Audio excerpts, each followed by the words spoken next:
ایک بادشاہ کی بیوی بہت خوبصورت تھی۔ بادشاہ اس سے بہت زیادہ پیار کرتا تھا۔ کچھ عرصے بعد ان کے ہاں ایک بیٹی پیدا ہوئی۔ بیٹی کی پیدائش کے کچھ مہینوں بعد بادشاہ کی بیوی کا انتقال ہو گیا۔ بیوی کے انتقال کی خبر بادشاہ پر بجلی بن کر گری اور وہ ہر وقت افسردہ رہنے لگا۔ امور سلطنت میں بھی اس کا دل نہ لگتا تھا۔ اس کا حل اس نے یہ نکالا کہ زیادہ وقت شراب کے نشے میں ڈوب کر گزارنے لگ گیا اور باقی وقت خوبصورت کنیزوں کی صحبت میں گزار دیتا۔ وہ شراب اور شباب میں اتنا غرق ہو گیا کہ اس کو اپنی بیٹی تقریباً بھول ہی گئی، جو کہ اب محل میں ملازموں کے ہاتھوں پرورش پا رہی تھی۔ وقت پر لگا کر اڑتا رہا۔ دن ہفتوں میں، ہفتے مہینوں میں اور مہینے سالوں میں بدل گئے۔ بادشاہ کی لڑکی اب 20 سال کی انتہائی خوبصورت دوشیزہ بن چکی تھی۔ وہ بالکل اپنی ماں جیسی دکھتی تھی۔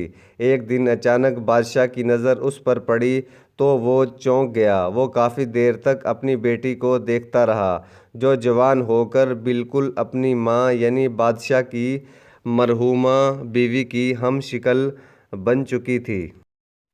بادشاہ چونکہ شراب میں ڈوب کر اچھے برے کی پہچان کھو چکا تھا، اس کا دل اپنی بیٹی پر آ گیا۔ اس نے سوچا کہ اب جو بھی ہو اسی سے شادی کروں گا، لیکن کیسے کرے؟ یہ بات اس کو پریشان کر گئی۔ وہ ایسا کام کر کے اپنی رعایا کو اپنے خلاف بھی نہیں کرنا چاہتا تھا اور یہ بھی جانتا تھا کہ یہ بہت سخت گناہ کا کام ہے، لیکن وہ اپنی عورتوں کے ساتھ گناہ کرنے کی عادت کے ہاتھوں مجبور تھا۔ آخرکار اس نے علماء کرام سے اپنے حق میں فتویٰ لینے کا فیصلہ کر لیا۔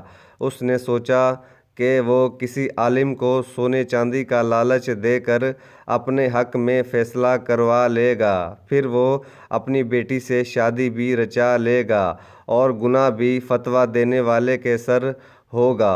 بادشاہ نے ایک عالم کو دربار میں بلا کر اس کو کہا کہ وہ اپنی بیٹی سے شادی کرنا چاہتا ہے، کیا یہ جائز ہے؟ عالم نے کہا، ہرگز نہیں، یہ سخت گناہ کا کام ہے۔ بادشاہ نے اس کو ہر طرح کا لالچ دیا، لیکن عالم نے بادشاہ کے حق میں فتویٰ جاری نہ کیا۔ بادشاہ نے اس کو قتل کروا ڈالا۔ پھر دوسرے عالم کو بلایا اور اس سے بھی فتویٰ مانگا۔ انکار سن کر اس کو بھی قتل کروا ڈالا۔ پھر تیسرے کو بھی قتل کروا ڈالا۔ آخر چوتھے عالم کو بلا کر فتویٰ مانگا اور پوچھا، کیا میری بیٹی کسی طرح مجھ پر حلال ہو سکتی ہے اور میری بیوی بن سکتی ہے؟ عالم نے جواب دیا کہ ہاں، بالکل بن سکتی ہے، اس میں کوئی مضائقہ نہیں ہے۔ بادشاہ بہت حیران ہوا اور فوراً پوچھا، کیسے؟ عالم نے بادشاہ کی آنکھوں میں دیکھ کر کہا کہ اے بادشاہ وقت، اللہ کے نبی کا فرمان ہے کہ جب تم حیا نہ کرو تو پھر چاہے جو مرضی کرو۔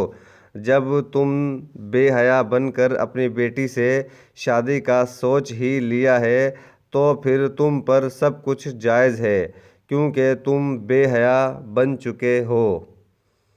اتنا سننا تھا کہ بادشاہ کو اچانک اپنی غلطی کا احساس ہو گیا۔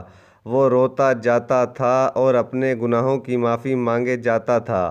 اس دن کے بعد بادشاہ نے گناہوں سے ہمیشہ کے لیے سچی توبہ کر لی۔ ویڈیو دیکھنے کا شکریہ۔ چینل کو سبسکرائب کرنا مت بھولیے۔